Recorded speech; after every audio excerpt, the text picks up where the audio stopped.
16 December উপলক্ষে এই ব্যাচগুলো চলতেছে বিভিন্ন স্কুলে মাদ্রাসায় অনুষ্ঠানের জন্য। এবং এই যে 16 ডিসেম্বর উপলক্ষে এই যে ব্যাচ মাথায় যেগুলো পরে, তারপরে হচ্ছে এই যে পতাকা, এরপরে হচ্ছে অনেক চমৎকার চমৎকার কলম, চমৎকার চমৎকার জরি কলমগুলো, এই যে চমৎকার এগুলো।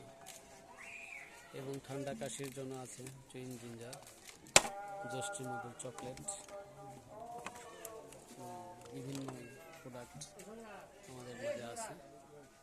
এগুলো নিয়েই আমার এই ছোট্ট একটা ক্ষুদ্র ব্যবসা, চমৎকার একটা ব্যবসা নিয়ে আপনাদের মাঝে হাজির হলাম। আপনারা অবশ্যই সাপোর্ট করবেন, আরও চমৎকারভাবে যেন আমি সাজায় নিতে পারি আমার ব্যবসাটাকে। তো আপনারা কমেন্টসের মাধ্যমে জানাবেন আমি কিভাবে কি করা যায়, এই ব্যবসাগুলো আমি কীভাবে কাছে করে করতে পারি। তো আপনারা সবাই ভালো থাকবেন এবং অবশ্যই কমেন্টসের মাধ্যমে জানাবেন যে আমি কীভাবে এই ব্যবসাটাকে আরও সুন্দরভাবে আপনাদের পছন্দ মতো সাজিয়ে দিতে পারি। আল্লাহ হাফেজ। আসসালামু আলাইকুম ওয়া রাহমাতুল্লাহ।